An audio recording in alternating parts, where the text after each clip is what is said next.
Halo pemirsa, berjumpa lagi dengan kami di One News International TV One News.com. Presiden Rusia Vladimir Putin pada Jumat 5 September membuat peringatan. Ia menyatakan pasukan barat yang dikirim ke Ukraina akan menjadi target sah bagi militer Moskow. Informasi lainnya pemirsa, Amerika Serikat melontarkan tuduhan keras terhadap China dengan menuding senjata-senjata yang dipamerkan dalam parade militer Victory Day di Beijing pada Rabu 3 September 2025 merupakan hasil pencurian teknologi dari Pentagon. Selengkapnya hanya di One News International TV One News.com.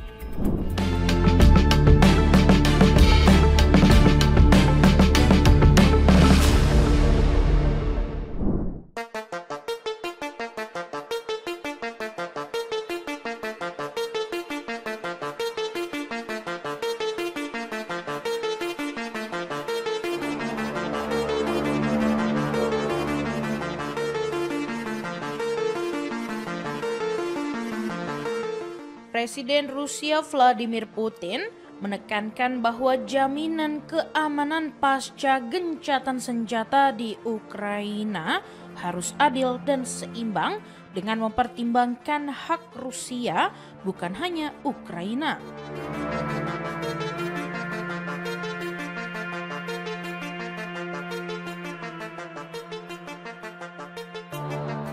Dalam pidatonya di Forum Ekonomi Timur ke-10 di Vladivostok, Putin menyampaikan bahwa pembahasan internasional selama ini terlalu fokus pada perlindungan Ukraina, sementara jaminan keamanan untuk Rusia jarang diperhatikan secara serius.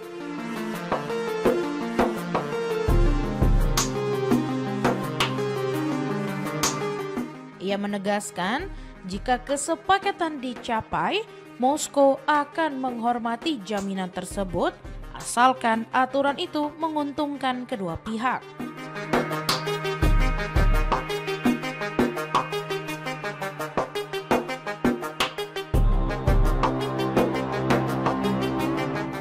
Putin menambahkan, kehadiran pasukan militer asing di Ukraina tidak akan memiliki makna setelah tercapainya perdamaian yang berkelanjutan.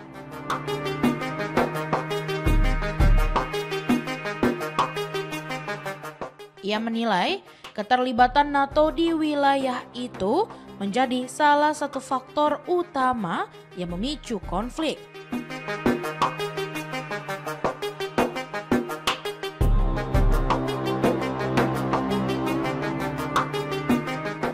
Presiden Rusia pun memperingatkan bahwa jika pasukan aliansi dikirim ke Ukraina sebelum kesepakatan gencatan senjata, mereka akan dianggap sebagai target yang sah untuk operasi militer Rusia.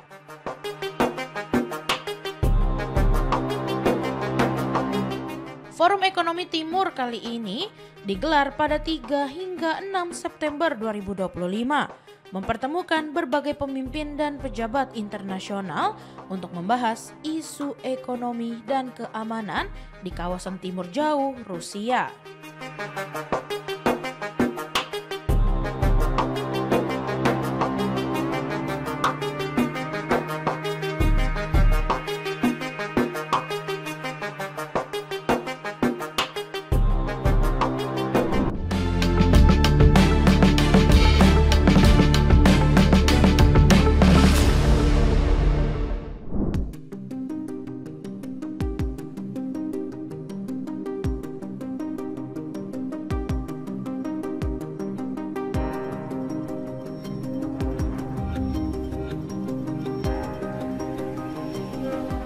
Presiden Rusia Vladimir Putin memperingatkan bahwa setiap pasukan barat yang dikirim ke Ukraina akan dianggap sebagai target sah bagi militernya.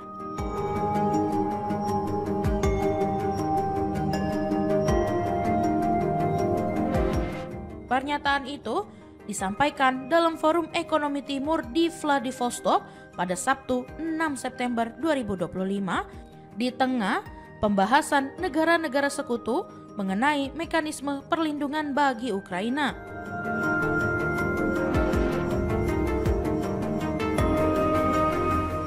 Putin menegaskan bahwa selama operasi militer masih berlangsung, pengerahan pasukan asing otomatis akan diperlakukan sebagai sasaran yang layak dihancurkan.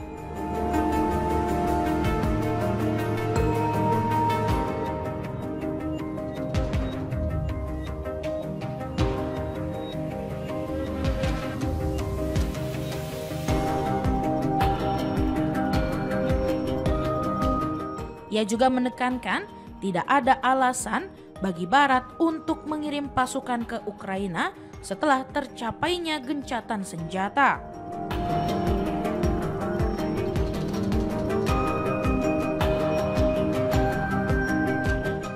Menurutnya, Rusia tetap berkomitmen pada kesepakatan damai sehingga keberadaan pasukan asing di wilayah Ukraina pasca perang hanya akan menjadi langkah sia-sia.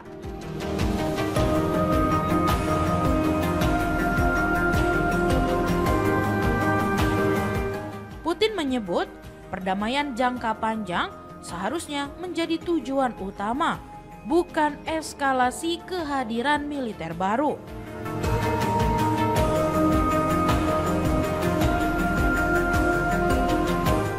Peringatan itu muncul sehari setelah Presiden Prancis Emmanuel Macron mengumumkan bahwa 26 negara sepakat menyiapkan pasukan darat, laut, dan udara guna menjamin keamanan Ukraina pasca perang.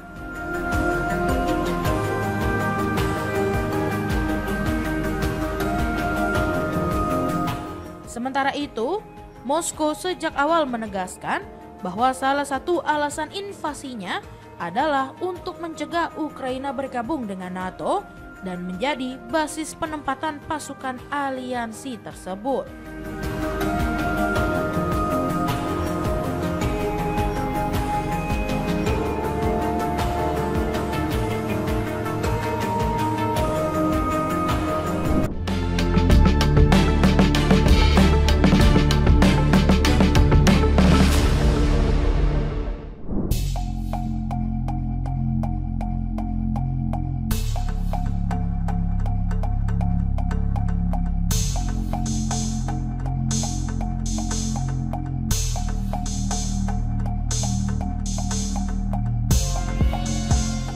Lebih dari 26 negara dikabarkan siap mengirimkan pasukan ke Ukraina jika tercapai kesepakatan damai dengan Rusia.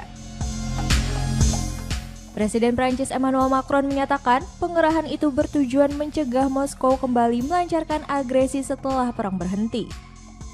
Menurut Macron, pasukan yang disebut Peacekeeping Force ini tidak dimaksudkan untuk berperan melawan Rusia, melainkan hadir sebagai penjamin perdamaian. Penempatan pasukan akan dilakukan di darat, laut maupun udara, namun tidak di garis depan pertempuran. Selain pengerahan pasukan, Macron menambahkan bahwa koalisi negara-negara Eropa juga berencana memperkuat militer Ukraina melalui program regenerasi agar mampu menahan sekaligus mencegah serangan baru dari Rusia. Ia juga mengklaim Amerika Serikat menunjukkan kesediaannya ikut serta dalam memberi jaminan keamanan meski belum ada kepastian keterlibatan resmi Washington.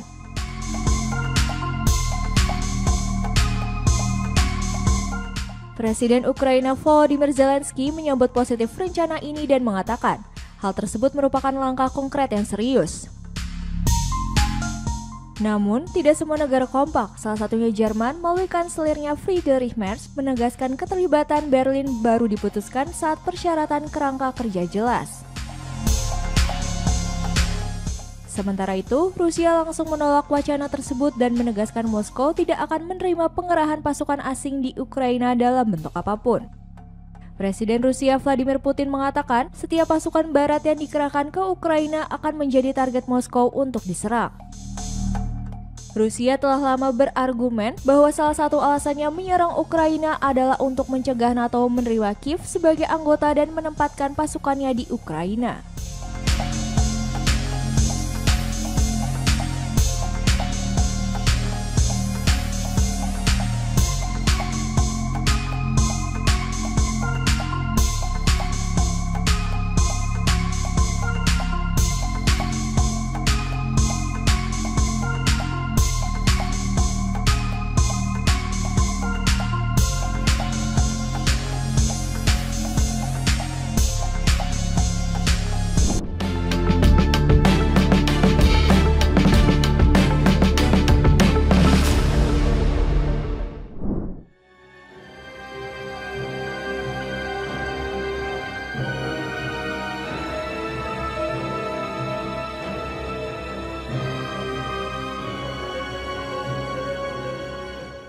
Presiden Rusia Vladimir Putin pada Jumat 5 September memperingatkan bahwa pasukan barat yang dikerahkan ke Ukraina akan menjadi target sah bagi Moskow.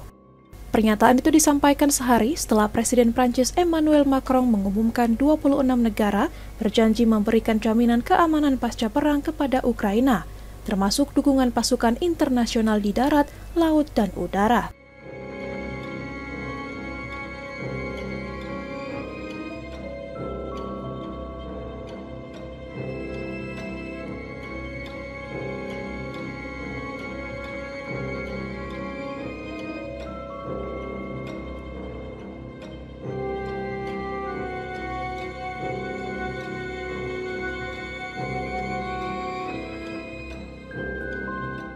Pasukan penjaga perdamaian ini akan dikerahkan di darat, laut, atau udara untuk mencegah Rusia melancarkan serangan baru ke Ukraina.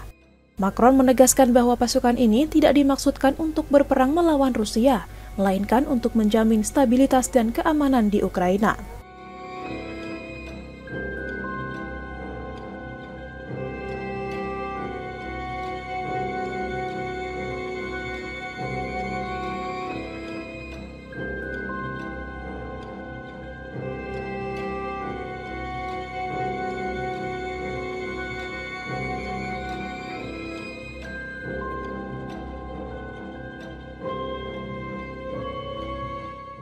Koalisi 26 negara ini merupakan bagian dari upaya memberikan jaminan keamanan jangka panjang bagi Ukraina setelah konflik berakhir.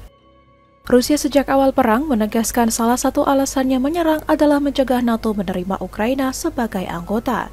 Moskow juga menolak kemungkinan penempatan pasukan NATO di wilayah Ukraina. Ia menegaskan kehadiran pasukan internasional di Ukraina tidak ada gunanya jika tujuan yang diambil justru perdamaian jangka panjang.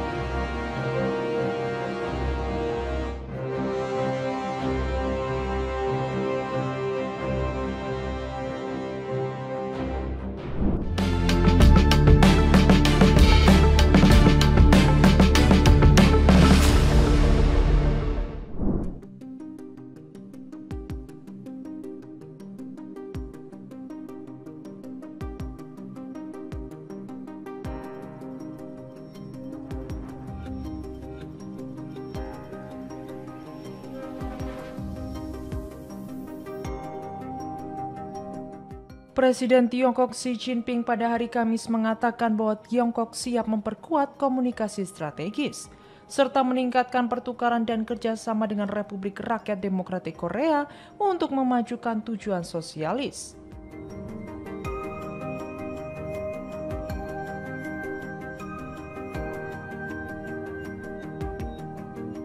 Xi yang juga Sekretaris Jenderal Komite Sentral Partai Komunis Tiongkok menyampaikan pernyataan tersebut dalam pertemuannya dengan Kim Jong-un, Sekretaris Jenderal Partai Buruh Korea dan Presiden Urusan Negara DPRK di Beijing.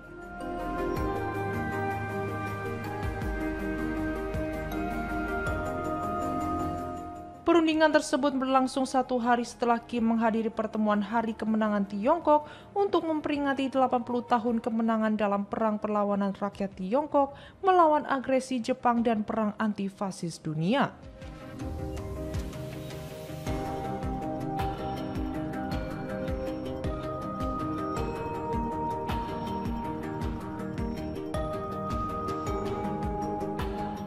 Persahabatan Tiongkok DPRK memiliki sejarah panjang. Kedua negara adalah negara sosialis yang dipimpin oleh Partai Komunis dan memiliki cita-cita, keyakinan, serta berjuang untuk tujuan yang sama. Dalam menghadapi lanskap internasional yang bergejolak, Tiongkok siap memperkuat komunikasi strategis, meningkatkan pertukaran dan kerjasama, serta memperdalam pertukaran pengalaman dalam pemerintahan dengan DPRK.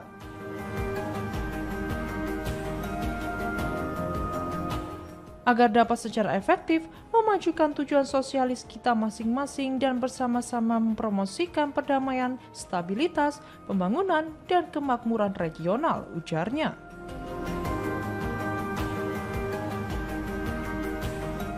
Kim mengatakan bahwa pertemuan akbar pada hari Rabu menyoroti kontribusi bersejarah PKT dan rakyat Tiongkok bagi perdamaian dan stabilitas dunia, sekaligus menunjukkan pengaruh internasional Tiongkok.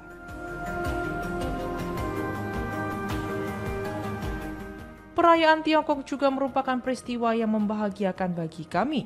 Acara peringatan ini tidak hanya menyoroti kontribusi bersejarah Partai Komunis Tiongkok dan rakyat Tiongkok dalam perjuangan heroik mereka demi perdamaian dan stabilitas dunia, tetapi juga posisi dan pengaruh internasional Tiongkok yang signifikan. Saya sangat gembira karena saya merasa ini adalah acara saya sendiri, ujarnya.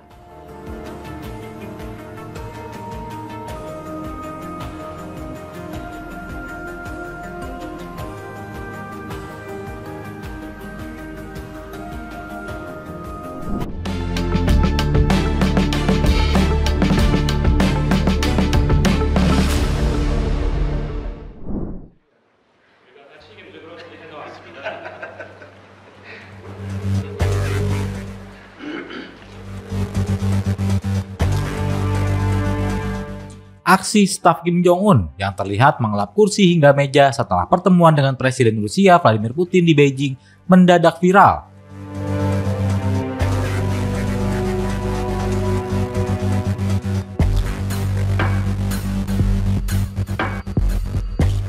Dalam video yang beredar, dua staf Kim tampak teliti membersihkan sandaran dan pegangan kursi yang diduduki Kim Jong-un.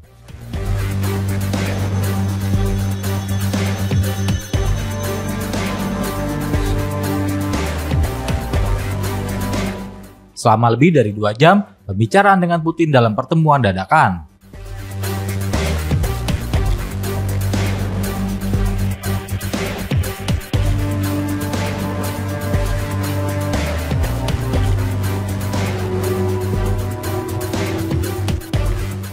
Meja kopi di samping kursi Kim juga diseka, sementara gelas minumnya langsung dibawa pergi.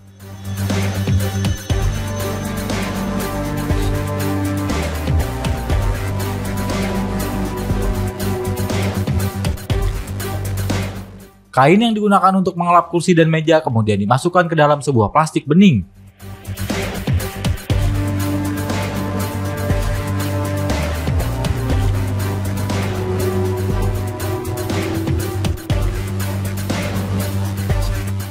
Langkah pengamanan Kim yang demikian bukan kali pertama terjadi.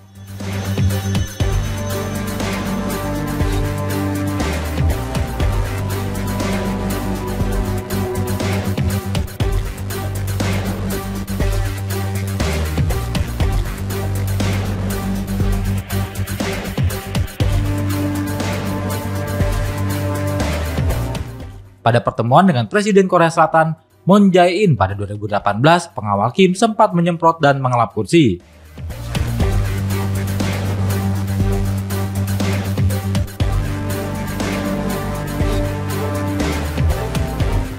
Serta meja dengan cairan pembersih sebelum Kim duduk.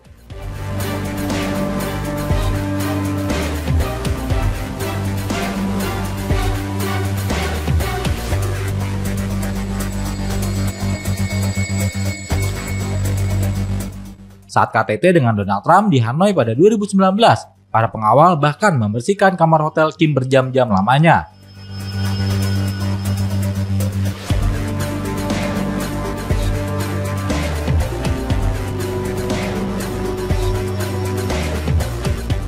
Para pengawalnya bahkan hingga mengeluarkan kasur dari tempat tidurnya.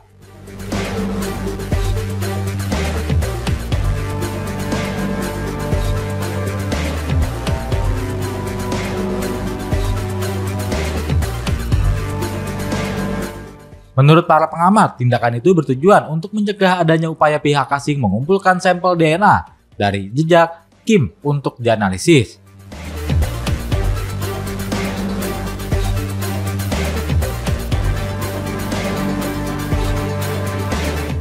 Michael Madden, pakar kepemimpinan Korea Utara, menjelaskan bahwa hal tersebut sudah menjadi protokol standar sejak era Kim Jong-il ayah Kim Jong-un.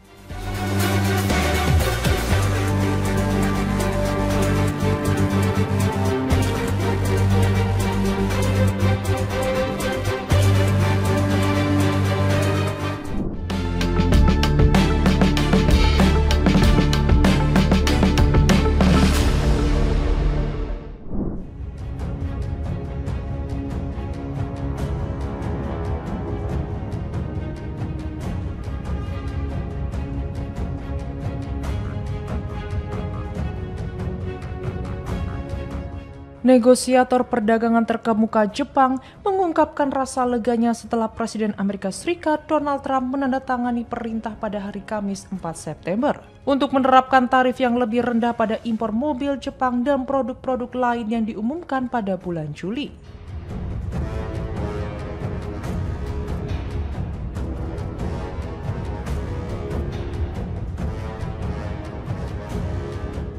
Resminya perjanjian antara Amerika Serikat dan sekutu utama Asia ini terjadi setelah berbulan-bulan negosiasi, mengurangi ketidakpastian bagi sektor otomotif Jepang yang besar dan mengukuhkan kesepakatan investasi Jepang senilai 550 miliar dolar dalam proyek-proyek Amerika Serikat.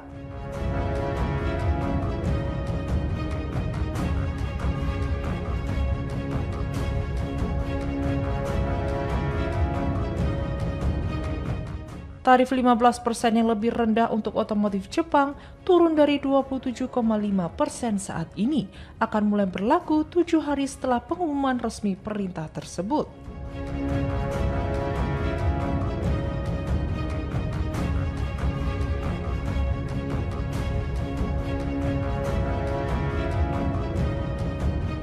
Sebagian keringanan tarif berlaku surut hingga 7 Agustus.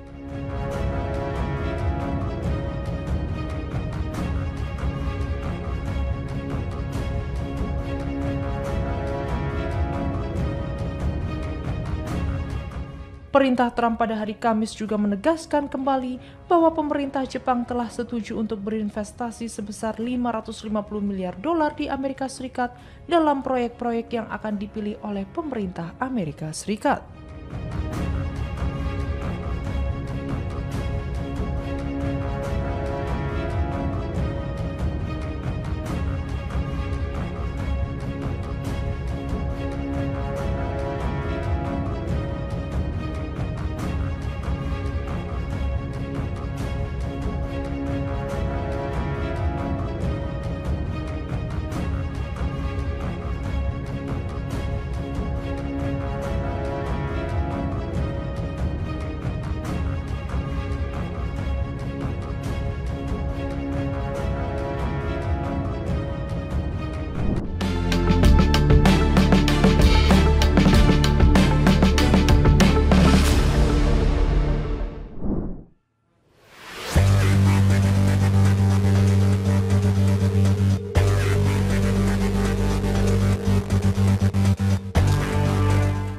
Amerika Serikat melontarkan tuduhan keras terhadap China dengan menuding senjata-senjata yang dipamerkan dalam parade militer Victory Day di Beijing, Rabu 3 September 2025, merupakan hasil pencurian teknologi dari Pentagon.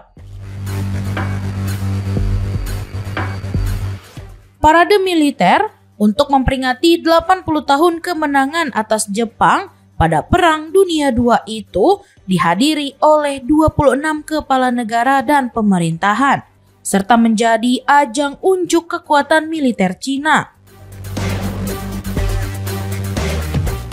Dalam kesempatan tersebut, Tentara Pembebasan Rakyat menampilkan deretan senjata tercanggihnya, mulai dari rudal balistik hingga sistem drone mutakhir. Dari Washington, penasihat perdagangan Gedung Putih, Peter Navarro, menuding persenjataan tersebut bukan sepenuhnya hasil pengembangan domestik, melainkan berbasis pada teknologi yang dicuri dari Departemen Pertahanan Amerika Serikat.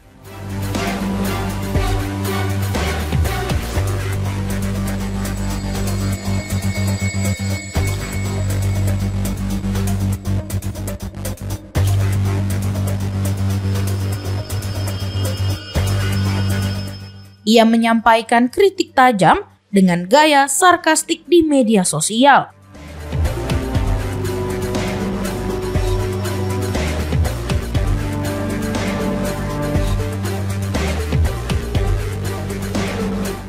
Menggambarkan Cina sebagai pihak yang merampas inovasi militer Amerika lewat aksi spionase dan peretasan dunia maya.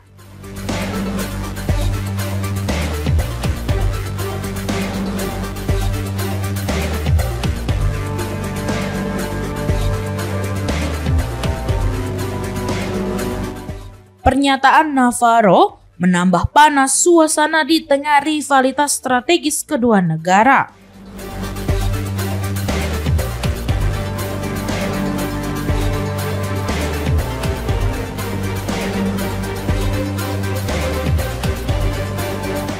Sekaligus menyoroti persaingan teknologi pertahanan yang semakin terbuka di panggung global.